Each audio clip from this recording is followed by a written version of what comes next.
नमस्कार दोस्तों, हमारे YouTube चैनल पर एक बार फिर आपका स्वागत है। आज मैं आपके लिए मध्य प्रदेश शिक्षक वर्ग 3 परीक्षा संबंधी एक और बड़ी अपडेट लेकर आया हूं।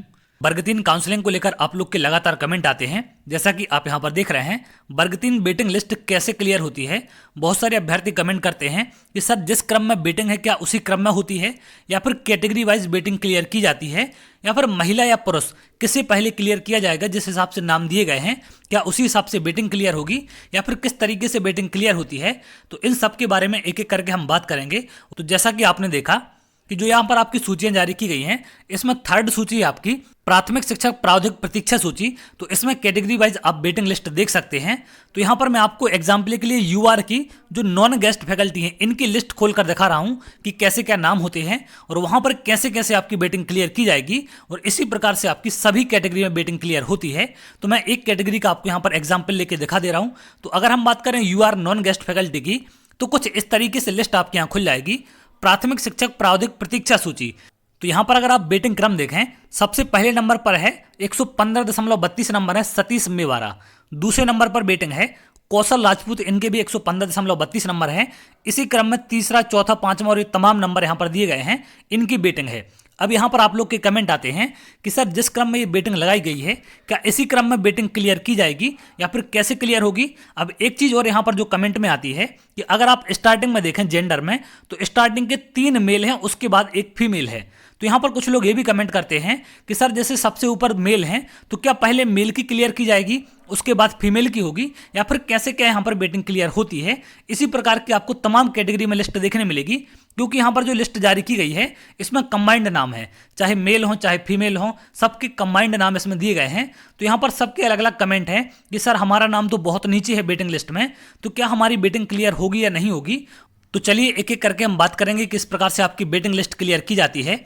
अभी जो आप सामने लिस्ट देख रहे हैं ये यूआर नॉन गेस्ट फैकल्टी की लिस्ट है। तो यहाँ पर जो आपकी 2 चयन सूचियां जारी की गई हैं, उनमें से अगर मान लीजिए कि एक यूआर मेल आपका बाहर होता है किसी कारण से भी, तो इसकी जगह एक मेल कैंडिडेट की ही वेटिंग क्लियर की जाएगी।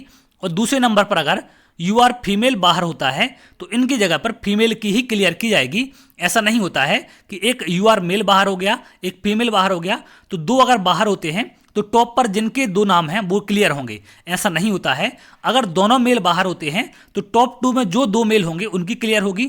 अगर यहाँ पर 2 फीमेल बाहर होती हैं तो पहली फीमेल यहाँ पर ये क्लियर होंगी, इसके बाद दूसरी फीमेल इसमें नीचे देखा जाएगा कहाँ पर हैं, ये देखें आप यहाँ पर, तो दूसरी इनकी क्लियर हो जाएगी। ऐसा नहीं है कि इनकी जगह मेल क्लियर होंगे, क्योंकि सबकी सीटें फिक्स होती हैं। कैटेगरी वाइज आपने देखा होगा 50% फीमेल को रिजर्वेशन है और 50% मेल को है, सभी की सीटें वहां पर फिक्स हैं। तो अगर मेल बाहर होगा तो मेल की क्लियर होगी और फीमेल बाहर होगा तो फीमेल की क्लियर होगी। इसी प्रकार से बाकी अदर कैटेगरी में आप SC ST OBC EWS जिनमें भी वेटिंग लगी हुई है सभी कैटेगरी में आप जाके देख सकते हैं। इसी प्रकार से आपकी सब जगह वेटिंग क्लियर होगी।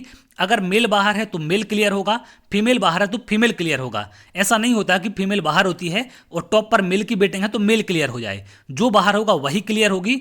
इसी प्रकार से जो आपके एक्स सर्विसमैन वगैरह हैं, अगर एक्स सर्विसमैन वगैरह बाहर होते हैं तो उनकी जगह उन्हीं की वेटिंग क्लियर हो जाती है, और इसी प्रकार से आपकी बाकी अदर कैटेगरी है उनकी भी लिस्ट क्लियर होती है। अगर हम बात करें गेस्ट फैकल्टी की, तो गेस्ट फैकल्टी में एक प्रावधान किया गया है कि अगर गेस्ट फैकल्टी की संख्या नहीं मिलती है तो उनकी जगह नॉन गेस्ट को क्लियर कर दिया जाएगा, और अगर गेस्ट फैकल्टी वेटिंग में है तो गेस्ट को ही वहां पर क्लियर किया जाएगा। तो इस तरीके से आपकी सारी प्रक्रिया चलती है। जिस भी कैटेगरी का अभ्यर्थी बाहर होगा उसी कैटेगरी की सीट वहां पर क्लियर की जाती है। जैसे मान लीजिए कि एक SC कैटेगरी का मेल बाहर होता है, तो SC कैटेगरी में जो सबसे ऊपर मेल होगा वेटिंग लिस्ट में उन्हीं का नाम क्लियर होगा, और अगर एक SC फीमेल बाहर होती हैं तो उनकी जगह SC फीमेल ही क्लियर होगी। ऐसा नहीं होता कि कोई अदर कैटेगरी वाला उनकी सीट ले जाए, या फिर OBC EWS की बात करें तो सब में इसी प्रकार की वेटिंग क्लियर की जाती है। कोई और अदर किसी की सीट नहीं ले सकता है, इस बात का आप लोग ध्यान रखेंगे। तो आप लोग इस चीज़ को लेकर परेशान ना हो, क्योंकि बहुत सारे फीमेल कैंडिडेट के मेरे पास कमेंट मैसेज आ रहे हैं कि सर वेटिंग में हम लोग का नाम बहुत नीचे है, और ऊपर अगर हम टॉप में देखें तो 40-50 नाम कम से कम वहाँ पर मेल के मिलते हैं, या फिर मैक्सिमम नाम वहाँ पर मेल के मिलते हैं, फीमेल के नाम बहुत नीचे दिए गए हैं। तो क्या फीमेल की वेटिंग क्लियर होगी या नहीं होगी। तो बिल्कुल आप निश्चिंत रहें, अगर फीमेल बाहर होंगी तो फीमेल की ही वेटिंग वहाँ क्लियर की जाएगी, मेल को मौका नहीं मिलेगा। और अगर मेल कैंडिडेट बाहर होते हैं तो वहां पर मेल को ही मौका मिलेगा, फीमेल को क्लियर नहीं किया जाएगा। सिर्फ आपका गेस्ट फैकल्टी में कॉन्सेप्ट रहता है कि अगर गेस्ट फैकल्टी की संख्या नहीं मिलती है तो वहां पर नॉन गेस्ट से क्लियर कर दिया जाता है, तो वहां पर भी नॉन गेस्ट वालों को मौका मिल जाता है। इसके अलावा और कोई भी केस नहीं है कि किसी और की वेटिंग क्लियर की जाए। तो उम्मीद करते हैं सारी चीजें आपके यहाँ पर क्लियर हो चुकी हैं कि किस प्रकार से वेटिंग लिस्ट क्लियर की जाती है। तो अगर आप ऐसी जानकारी चाहते हैं तो हमारे चैनल के साथ जुड़ सकते हैं, जिससे और भी इंपॉर्टेंट अपडेट आपको मिल सके। तो बहुत जल्द अगली वीडियो में मिलेंगे, तब तक के लिए बहुत बहुत धन्यवाद।